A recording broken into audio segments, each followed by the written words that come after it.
तो देखो commercial bank के फंक्शंस चल रहे थे जिसमें से मैंने डी तक करा दिए। ठीक है, अब हम देखेंगे फंक्शन ई। अगला फंक्शन डालो हेडिंग कैपिटल ई। तो देखो जरूरी नहीं है कमर्शियल बैंक हमारा पैसा लेता है, जरूरी नहीं है कमर्शियल बैंक हमें पैसा देता है, जरूरी नहीं है हमसे लोन पर इंटरेस्ट लेता है और सेविंग अकाउंट पे इंटरेस्ट देता है। उसका एक काम हो रहे हैं, मुझे बताओ वो हमसे दुनिया भर का पैसा लेकर बैठे जा रहा है, बैठे जा रहा है ना, दुनिया भर का उसने पैसा हमसे ले रखा है। तो क्या वो अपने पास इतना सारा पैसा रख के क्या उसका अचार डालता है? नहीं, वो उस पैसे को क्या करता है? इन्वेस्ट करता है। मुझे बताओ पैसे से पैसा कमाना बुद्धिमानी है ना?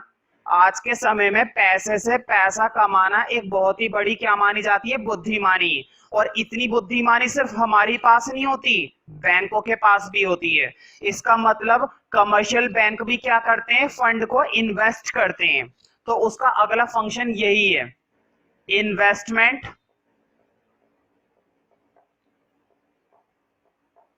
क्या होता है? अगला function investment of fund, investment of fund मतलब जितना भी पैसा उसके पास आता है तो वो इन्वेस्ट करता है। अब क्वेश्चन ये है कि भाई हम लोग तो बैंकों में जमा कराते हैं, हम लोग आम पब्लिक क्या करती है? बैंकों में जमा कराती है। बैंक कहां पर इन्वेस्ट करते होंगे? तो बैंकों के इन्वेस्ट करने के लिए बनाई गई है तीन तरह की सिक्योरिटी इंडिया के अंदर। एक सिक्योरिटी होती है गवर्नमेंट सिक्योरिटी। अब ये तुम कहोगे कि यार ये क्या शब्द है सिक्योरिटी? तो मैं एक बात बता देता हूं, सिक्योरिटी एक तरीके का डॉक्यूमेंट होता है। सिक्योरिटी क्या होता है? एक तरीके का डॉक्यूमेंट। जैसे शेयर होता है ना, 10 रुपए का शेयर, 100 रुपए का शेयर, 1000 रुपए का शेयर, इसी तरह से गवर्नमेंट की सिक्योरिटी होती है। तो कमर्शियल बैंक चाहे तो गवर्नमेंट की सिक्योरिटी में अपना पैसा इन्वेस्ट कर सकती है। ठीक है, या फिर और होती है अदर अप्रूव्ड सिक्योरिटी। क्या बोलते हैं इसको? Other approved security. Other approved का मतलब है ये गवर्नमेंट सिक्योरिटी नहीं होती, ये किसी और की सिक्योरिटी होती है। जैसे कि कोई बड़ी फाइनेंशियल कंपनी या कोई ब्रांडेड कंपनी जैसे कि टाटा बिरला वगैरह हो गए, उनके द्वारा दी गई सिक्योरिटी। कई बार कमर्शियल बैंक उसमें भी इन्वेस्ट करते हैं। और कुछ होती है अदर सिक्योरिटी। तो कई बार पेपर में आ चुका है कमर्शियल बैंक अपना फंड जो इन्वेस्ट करते हैं कितने तरह की सिक्योरिटी में इन्वेस्ट करते हैं। तो तुम्हें बताना है तीन तरह की सिक्योरिटी में कमर्शियल बैंक अपना फंड इन्वेस्ट करना पसंद करते हैं। और अगर पेपर में आ जाता है उन तीन सिक्योरिटी के नाम बताइए जिसमें कमर्शियल बैंक अपना पैसा इन्वेस्ट करते हैं, तो तुम्हें बताना है government security, other approved security और अदर सिक्योरिटीज। ठीक है, तो इन्वेस्टमेंट ऑफ फंड के आगे लिखो, लिखो the banks make investment in 3 types of securities. The banks make MEKE, the banks make investment in 3 types of securities, in 3 types of securities. The banks make investment in 3 types of securities. लिखो government securities, board पे लिखा हुआ है ना, government पूरा लिखना, कभी मेरी तरह शॉर्ट में लिख दो government securities comma government securities comma, उसके बाद लिखो other approved securities, other approved है ना, अप्रूव्ड लिख पाओगे, अदर अप्रूव्ड सिक्योरिटीज। ठीक है, government securities, other approved securities and other securities, and other securities. ठीक है, लेकिन कमर्शियल बैंक सबसे ज्यादा जो इन्वेस्ट करती है वो गवर्नमेंट की सिक्योरिटी में करती है, क्योंकि गवर्नमेंट की सिक्योरिटी ज्यादा सुरक्षित होती है, क्योंकि वो गवर्नमेंट की है। गवर्नमेंट के द्वारा जो सिक्योरिटी इशू की गई है उसके अंदर अगर कमर्शियल बैंक इन्वेस्ट करता है तो वो ज्यादा सुरक्षित होता है कमर्शियल बैंक का पैसा, है ना। और वैसे तो खैर वो तीनों तरह की सिक्योरिटी में इशू कर सकता है। अब बात करते हैं गवर्नमेंट के सिक्योरिटी की। तो देखो दो तरह की गवर्नमेंट सिक्योरिटी होती है, एक तो सेंट्रल गवर्नमेंट और एक होती है स्टेट गवर्नमेंट। तो कमर्शियल बैंक चाहे तो स्टेट गवर्नमेंट की सिक्योरिटी में अपना पैसा इन्वेस्ट कर सकता है या फिर सेंट्रल गवर्नमेंट में अपना पैसा इन्वेस्ट कर सकता है। तो ये सारी बातें लिखो नोट के अंदर। लिखो नोट के अंदर first point, government securities.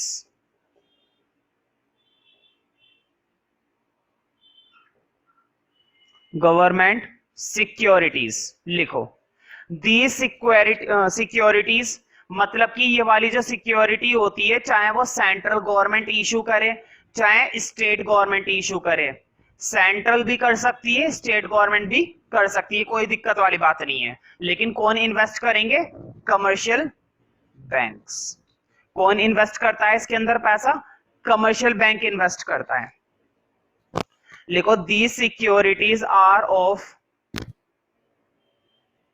these securities are of, these securities are of both central and state government, are of both central and state government, है ना। इसको ये सेंट्रल गवर्नमेंट की भी होती है स्टेट गवर्नमेंट की भी होती है, ठीक है, सेंट्रल एंड स्टेट गवर्नमेंट। तुम सोच रहे होंगे इससे कमर्शियल बैंक को क्या फायदा होगा। मैं एक एग्जांपल दे देता हूं। चलो पहले मैं बता देता हूं कौन कौन सी सिक्योरिटी होती है गवर्नमेंट की, है ना। These securities are of both central and state government. अब कौन कौन सी होती है वो लिखो, सच एज ट्रेजरी बिल्स, ये बहुत इंपॉर्टेंट सिक्योरिटी होती है। ट्रेजरी बिल्स, ट्रेजरी बिल्स होते क्या है छोड़ो, इतना जानने की जरूरत नहीं, इकोनॉमिक्स पढ़ रहे हैं, बैंकिंग नहीं पढ़ रहे। ट्रेजरी बिल्स कॉमा, एक होते हैं national saving certificate, national, board पे लिखा हुआ है नेशनल सेविंग सर्टिफिकेट। तो बैंक चाहे तो ट्रेजरी बिल के अंदर अपना पैसा इन्वेस्ट कर सकता है, बैंक चाहे तो नेशनल सेविंग सर्टिफिकेट के अंदर अपना पैसा इन्वेस्ट कर सकता है। अब क्वेश्चन ये कि बैंक अपना पैसा इन्वेस्ट करेगा, बैंक को क्या फायदा होगा? अब ध्यान से सुनो। मान लो गवर्नमेंट ने 1000 ट्रेजरी बिल, ध्यान से सुनो, गवर्नमेंट ने क्या करा, 1000 ट्रेजरी बिल 1000 रुपए वाले, कितने रुपए वाले? 1000 रुपए वाले कमर्शियल बैंक को इशू कर दिए और कमर्शियल बैंक ने खरीद लिए, कमर्शियल बैंक ने खरीद लिए। तो मुझे बताओ बैंक ने कितने रुपए के खरीदे होंगे? कितना बैठ गया ये? 10 लाख। मतलब कमर्शियल बैंक ने कितने रुपए की इन्वेस्टमेंट कर दी? 10 लाख की। देखो कमर्शियल बैंक ने गवर्नमेंट को कितने रुपए दे दिए? 10 लाख। और बदले में गवर्नमेंट ने कमर्शियल बैंक को कितने बिल्स दे दिए? कितने ट्रेजरी बिल्स दिए? सिर्फ 1000 बिल्स दिए, 1000, ठीक है, सिर्फ कितने बिल दे दिए? 1000 बिल दे दिए। अब मुझे बताओ जब 1000 बिल कमर्शियल बैंक के पास आ गए और एक बिल कितने का था? 1000 रुपए का, तो 10 लाख रुपए का हिसाब बन गया।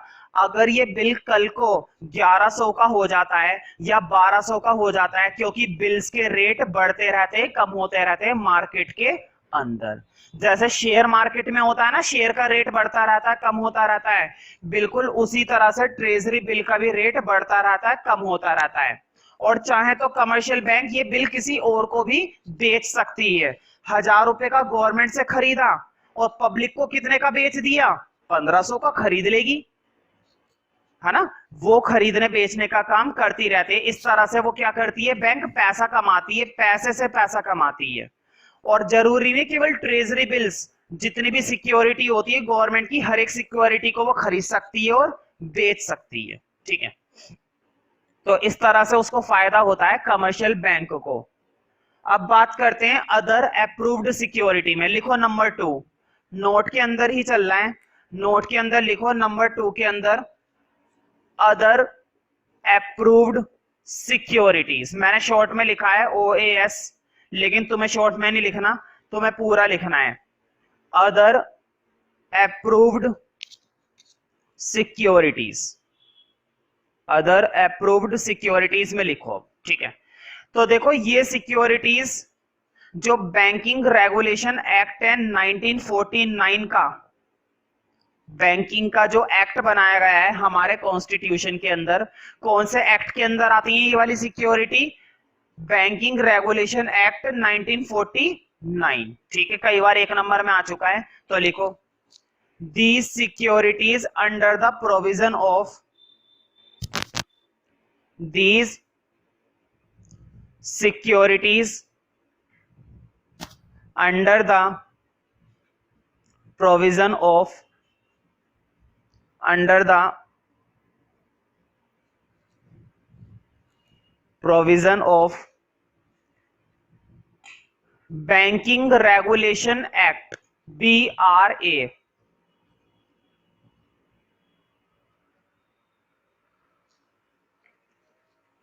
Banking Regulation Act 1949 है ना, 1949, under the provision of banking regulation act 1949, ठीक है। अब देखना ये कि इसके अंदर कौन कौन सी सिक्योरिटीज आती है। तो देखो इसके अंदर डायरेक्टली गवर्नमेंट की सिक्योरिटी नहीं आती, मतलब कनेक्शन तो गवर्नमेंट का ही होता है, लेकिन इसे खुद गवर्नमेंट इशू नहीं करती, इसे कोई और इशू करता है, तभी तो क्या है, अदर अप्रूव्ड, है ना, गवर्नमेंट को छोड़कर बाकी के। तो लिखो इसी के अंदर कौन कौन सी आती है। 1949 के बाद फुल स्टॉप लगा दो, फुल स्टॉप के बाद लिखो, लिखो it include electricity board, it include electricity board, electricity board की भी सिक्योरिटी होती है, ठीक है। अगर ज्यादा डीपली समझना है क्या होती है वो तुम गूगल पे सर्च करो, बताने का कोई काम नहीं है, ना ही तुम्हारे टेस्ट में और ना ही पेपर में ये महत्वपूर्ण है कि इलेक्ट्रिसिटी बोर्ड की कौन सी सिक्योरिटी होती है। अगर ज्यादा ही तुम्हारे अंदर जानने की इच्छा है तो तुम गूगल पर सर्च कर सकते हो, इट इंक्लूड इलेक्ट्रिसिटी बोर्ड, लेकिन मैं फिर भी वही बोलूंगा ना, तो उससे तुम्हारा आधा नंबर भी आएगा पेपर में। It include electricity board comma housing board, housing board comma debentures, जिन बच्चों के पास अकाउंट्स होती है, मतलब कि कॉमर्स वाले होते हैं, उन बच्चों को ज्यादा नॉलेज होती है कि डिवेंचर्स क्या होते हैं। खैर नॉलेज हो या ना हो उससे हमें इकोनॉमिक्स में कोई मतलब नहीं है, बस यह ध्यान रखो कि डिवेंचर भी एक तरीके की क्या होती है, सिक्योरिटी होती है। तो लिखो debentures of land development bank, debentures of land development bank, debentures of land development bank, ठीक है, लैंड डेवलपमेंट बैंक एटसेट्रा कर लेना, और भी बहुत सारी होती हैं, एटसेट्रा कर लो, ठीक है। तो ज्यादातर मैं तुम्हें बता देता हूं कि जो बैंक होते हैं वो किस में इन्वेस्ट करना पसंद करते हैं। मैंने पहले बताया था, क्योंकि गवर्नमेंट सिक्योरिटी है इसलिए ज्यादा सुरक्षित है, तो इसलिए इसमें इन्वेस्ट करते हैं। तो ये बात नोट नंबर 3 में लिख लो। एक वजह तो ये कि सुरक्षित है इसलिए करते हैं, एक वजह और है, गवर्नमेंट कमर्शियल बैंक को इंपोज भी करती है, मतलब उस पर ये जिम्मेदारी थोपती भी है संवैधानिक रूप से, लीगली, कि तुम्हें अगर इन्वेस्टमेंट करनी है तो हमारी ही सिक्योरिटी में इन्वेस्टमेंट करनी है, मतलब दूसरे की सिक्योरिटी में भी कर सकते हो लेकिन इसमें करना ज्यादा जरूरी है, ठीक है। तो मतलब कहने का ये कि गवर्नमेंट इस चीज को लीगली थोप भी रही है, ठीक है। ये बात नंबर 3 में लिखो, लिखो banks must investment in government securities and other approved securities, banks must investment, banks must investment in government securities and other approved securities and other approved securities due to, ऐसा क्यों हो रहा है? क्योंकि गवर्नमेंट ने उस पर लीगली थोपा है ये बात, ठीक है। एंड अदर अप्रूव्ड सिक्योरिटीज, लिखो ड्यू टू, अब मैं बोर्ड पे लिखवा रहा हूं, ड्यू टू स्टैट्यूटरी, बोर्ड पे लिखा हुआ है, लिख नहीं पाओगे तुम, इतना दिमाग नहीं है। स्टैट्यूटरी लिक्विडिटी, इसके बारे में चैप्टर में आगे भी आएगा क्या होती है ये स्टैट्यूटरी लिक्विडिटी रेशियो, शॉर्ट में जरूर लिखना SLR। मैं तुम लोगों से वीडियो क्लास में या बोर्ड क्लास में कभी भी आकर किसी भी समय SLR की फुल फॉर्म पूछ सकता हूं। SLR, CRR और LRR, ये तीन चीजें बैंकिंग के यूनिट की सबसे इंपॉर्टेंट चीजें हैं। SLR, LRR और CRR, liquidity reserve ratio, cash reserve ratio, statutory liquidity ratio. फिलहाल एक ही आई है, इसी को ध्यान रखो, SLR, स्टैट्यूटरी लिक्विडिटी रेशियो। तो ये क्या होती है, इसमें क्या है, गवर्नमेंट ने ये बात थोप दी बैंकों पर कि तुझे इन्वेस्ट करना है तो इन्हीं सिक्योरिटी में इन्वेस्ट करना है और कहीं पर कुछ इन्वेस्ट नहीं करना। तो ये बात स्टैट्यूटरी तरीके से उस पर थोपी गई है, जो कि किसने थोपी है? गवर्नमेंट ने, ठीक है। तो ई के बाद अब अगला फंक्शन देखते हैं, next function.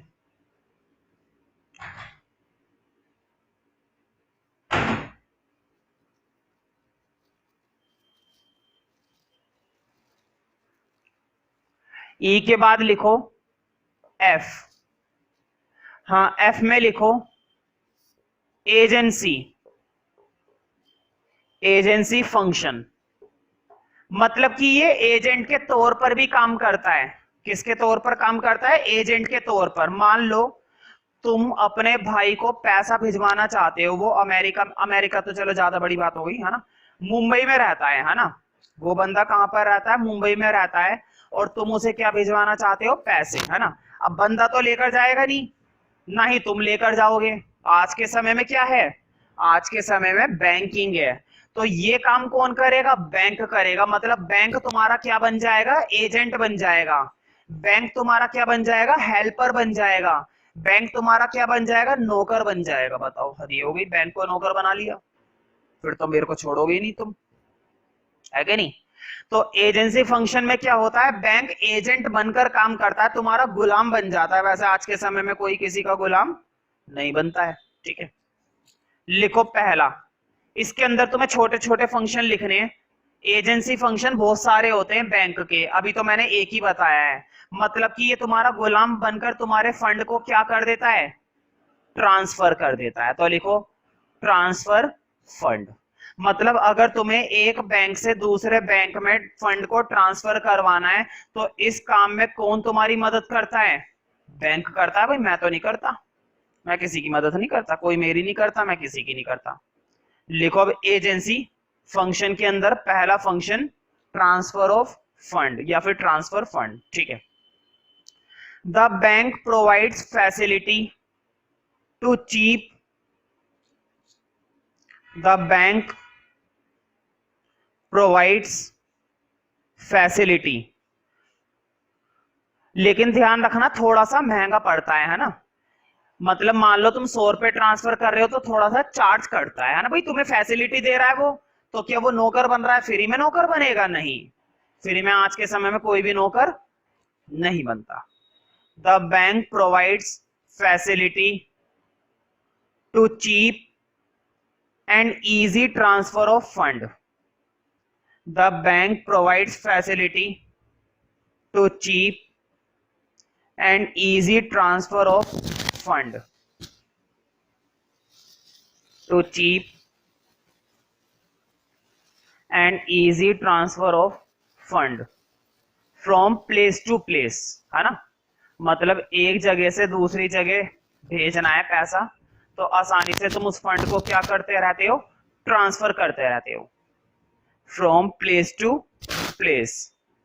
To cheap and easy transfer of fund from place to place by the instrument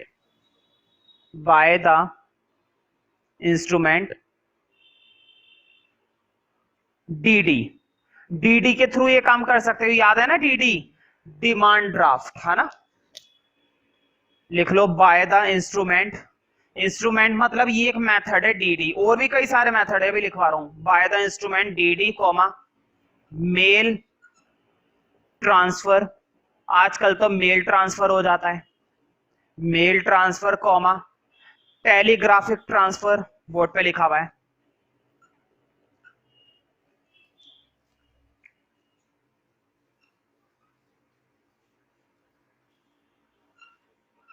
telegraphic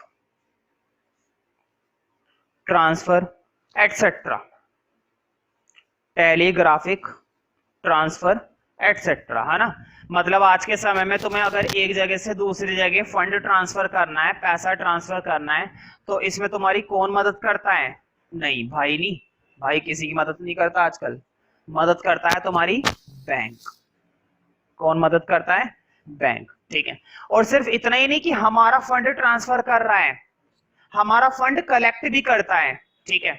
जैसे कि एग्जांपल देता हूं, मुझे बताओ, अगर तुमने किसी से कुछ माल खरीदना है तो तुम्हारे पास कैश नहीं है, तो तुम क्या दे दोगे? उसे चेक दे दोगे, और इस चेक को वो लेकर कहां पर जाएगा? बैंक के पास जाएगा। बैंक वाले उस चेक को क्या करेंगे? कलेक्ट करेंगे, है ना, और बदले में क्या दे देंगे? कैश दे देंगे। यानी कि ये चीजों को कलेक्ट भी करता है, मतलब कि फंड को कलेक्ट भी करता है। तो लिखो कलेक्शन ऑफ, क्या करता है ये? खुजली, collection of fund, fund collect करता है भाई। तो लिखो फंड के लिए कलेक्शन ऑफ फंड में लिखो the bank undertakes to collect from its customers. Customers उसे कहते हैं जो कष्ट से मर रहा होता है ना, उसे कहते हैं customer. The bank undertakes to collect from its customers, the bank undertake to collect from its customers through instruments, through instruments. तो वो अक्सर हमारे फंड को कलेक्ट करता है, अभी बताऊंगा क्या क्या।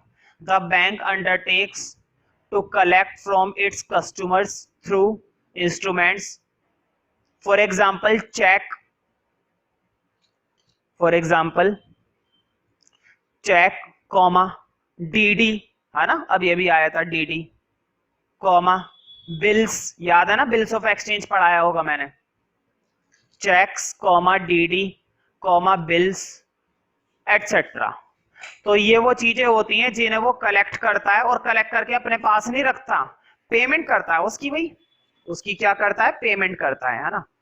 तो जिन बच्चों के पास अकाउंटेंसी वगैरह होती है तो वो बच्चे अगला फंक्शन बहुत अच्छे से समझ पाते हैं, और जिनके पास नहीं होती वो भी बहुत अच्छे से समझ पाते हैं। तो नोट के अंदर ही चल रहा है, ओ ए भी चल रहा था ना, सी लिखो, यही चल रहा है एजेंसी फंक्शन। ए में पढ़ा है ट्रांसफर फंड, बी में पढ़ा है कलेक्शन ऑफ फंड। अब सी में कोई हेडिंग नहीं डालना है, सी में सीधा लिखना है। तुमने देखा होगा अकाउंट के अंदर एक शेयर वगैरह का टॉपिक होता है, शेयर वगैरह, और शेयर का प्राइस होता है। तो कई बार क्या होता है, अगर तुम्हें शेयर के पैसे लेने हैं ना, तो इसमें तुम्हारी बैंक हेल्प करता है। बहुत से बैंक ऐसे होते हैं जो तुम्हारे शेयर को ले लेते हैं और बदले में तुम्हें क्या दे देते हैं? पैसे दे देते हैं। तो ये काम भी कौन करता है? बैंक करता है। तो लिखो, मतलब खरीदने और बेचने का काम ये करता है, लेकिन शेयर अच्छी कंपनी के होने चाहिए, लोकल शेयर नहीं। लिखो purchase and sale of shares, खरीदता भी और बेचता भी है। Purchase and sale of shares and securities, purchase and sale of shares and securities for its customers, है ना, अपने कस्टमरों के लिए बेचता भी है, खरीदता भी है। Purchase and sale of shares and securities for its customers, for its customers.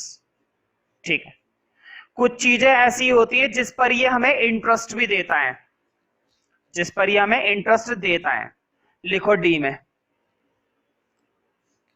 तो मुझे बताओ, जब हम इंश्योरेंस प्रीमियम पेड करते हैं, अपना लाइफ इंश्योरेंस पॉलिसी सुनी है, जीवन के साथ भी और जीवन के बाद भी, मतलब मरने से पहले भी पीछा नहीं छोड़ता और मरने के बाद भी पीछा नहीं छोड़ता, ऊपर से धौंसड़ दिखाता है, उसे कहते हैं life insurance policy.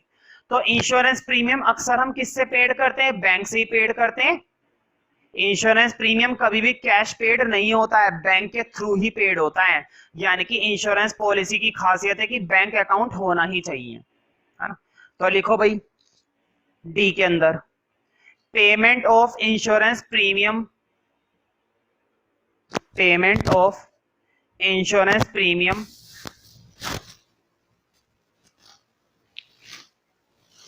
Payment of insurance premium according to customer direction, है ना, कस्टमर के कहने पर, ऐसे नहीं कि अपनी मर्जी से पेड कर दिया। Payment of insurance premium according to customer direction, according to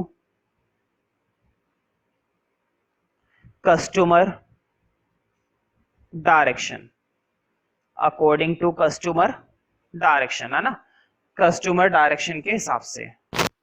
और साथ ही साथ अगर तुम्हें इनकम टैक्स पेड करना है तो इनकम टैक्स पेड की भी हम पेमेंट किससे करते हैं? बैंक से ही करते हैं, आजकल हर एक चीज बैंक से ही हो रही है। तो लिखो भाई ई के अंदर,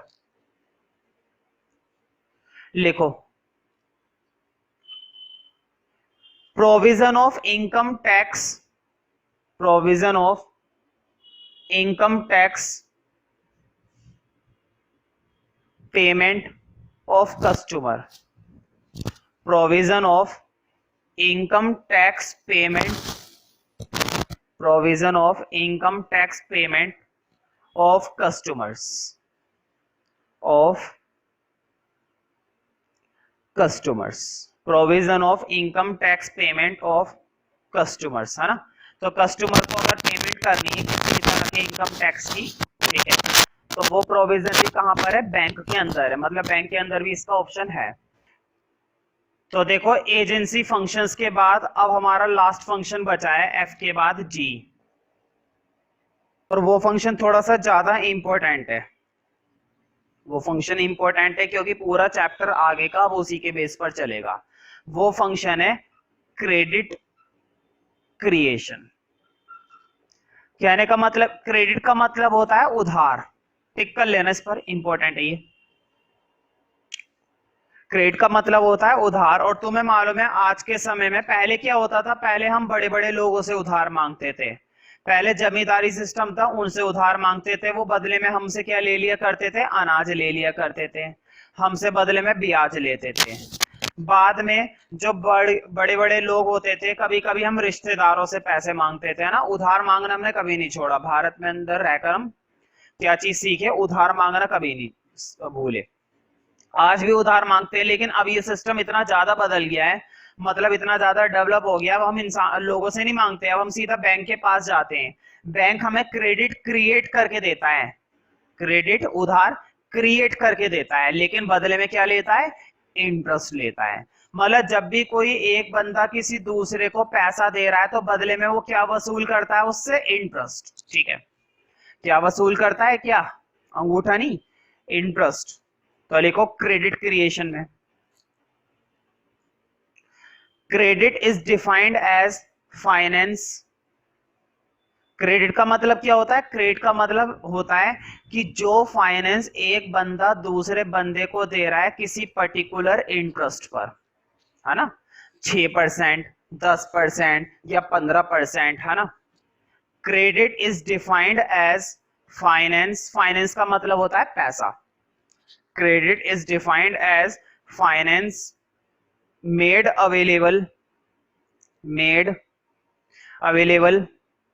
bye one party to another party, है ना। जब एक पार्टी किसी दूसरी पार्टी को फाइनेंस देती है, अवेलेबल करवाती है, ठीक है,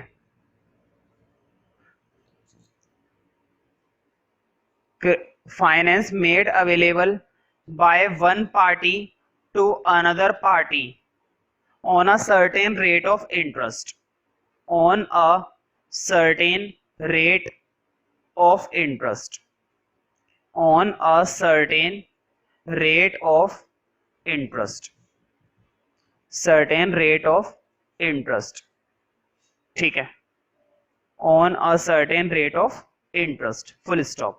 मुझे बताओ, आज के समय में क्रेडिट लेना एक फैशन सा हो गया है ना। बिना क्रेडिट के तुम बिजनेस नहीं कर सकते, बिना क्रेडिट के तुम अपना कोई काम नहीं कर सकते, बिना क्रेडिट के तुम किसी चीज को खरीद नहीं सकते, है ना। तो बात बात पर तुम्हें पैसे की जरूरत पड़ती है, और पैसे की जरूरत तभी पूरी होगी जब तुम क्या लोगे, क्रेडिट, उधार लोगे, है ना। तो लिखो फुल स्टॉप, क्या लिखो, credit play a very important role, credit play a very important role, very important role in the modern business system, है ना, आज के समय में, in the modern business system, credit play a very important role in the modern business system।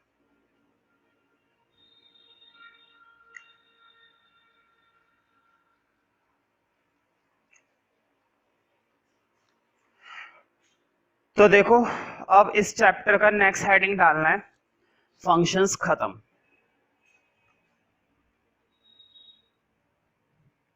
Functions तो हो गए खत्म।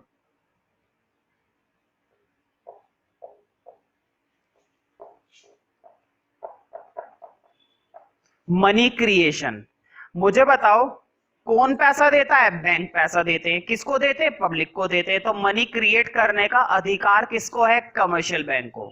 मनी क्रिएशन बाय, और वैसे भी मैंने आरबीआई तो पढ़ाया ही नहीं है, मनी क्रिएशन बाय कमर्शियल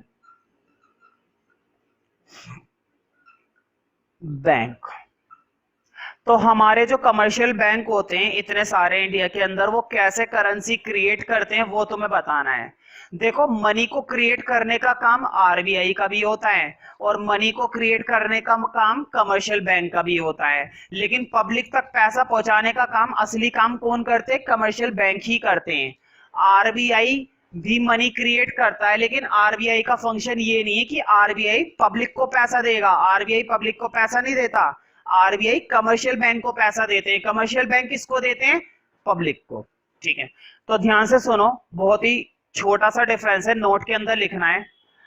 अगर आरबीआई मनी को क्रिएट करेगा, ध्यान से सुनो, अगर पैसा कौन क्रिएट कर रहा है, आरबीआई, तो उसके द्वारा क्रिएट की गई मनी कहलाती है हाई पावर्ड मनी। क्या बोला जाता है, हाई पावर्ड मनी। और अगर हमारा कमर्शियल बैंक पैसा क्रिएट कर रहा है, तो उसके द्वारा क्रिएट की गई मनी कहलाती है bank money.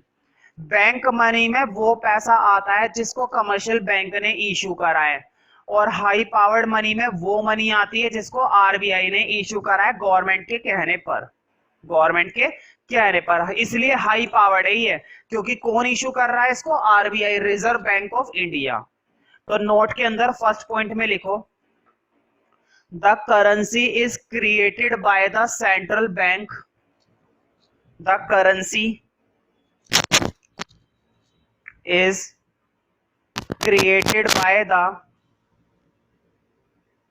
the currency is created by the central bank, लिख लो, दैट इज आरबीआई, है ना, Reserve Bank of India. India का सेंट्रल बैंक कौन सा है, आरबीआई, लिख लो, that is RBI is called high powered money. The currency is created by central bank, the currency is created by central bank, that is RBI, is called high powered money, is called high powered money, high powered money। कहते नहीं power, शक्तिशाली, उच्च शक्तिशाली पैसा, है ना, मुद्रा। अब लिखो नंबर 2 में। लेकिन अगर ये पैसा कमर्शियल बैंक जनरेट कर रहा है तो बैंक मनी है ना, ब्लैक मनी नहीं, बैंक मनी। लिखो नंबर 2 में, demand deposits are created by commercial bank. Demand deposit का मतलब है ये हमें मनी तभी क्रिएट करके देता है जब हम मांगने जाते हैं, ये नहीं कि जबरदस्ती घर पे आके देगा।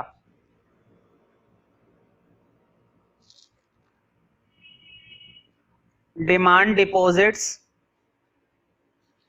Are created by commercial bank. Demand deposits are created by commercial bank is called bank money, is called bank money। तो ये मनी कौन सी मनी कहलाती है? Bank money, is called bank money. ठीक है, तो देखो मनी क्रिएट करने का काम कमर्शियल बैंक भी करते हैं, मनी क्रिएट करने का काम आरबीआई भी करता है। आरबीआई क्रिएट कर रहा है तो हाई पावर्ड मनी, और कमर्शियल बैंक क्रिएट कर रहे हैं तो बैंक मनी। तीसरा पॉइंट तो लिख लो लास्ट पॉइंट नोट के अंदर। ठीक है, मनी क्रिएशन को एक नाम से और जाना जाता है, तो लिखो money creation is also called deposit creation. Money creation is also called money creation is also called deposit creation और क्रेडिट क्रिएशन। डिपॉजिट क्रिएशन और क्रेडिट क्रिएशन, है ना। मनी क्रिएशन को डिपॉजिट क्रिएशन भी बोलते हैं या फिर क्रेडिट क्रिएशन भी बोलते हैं, एक ही बात है। ठीक है,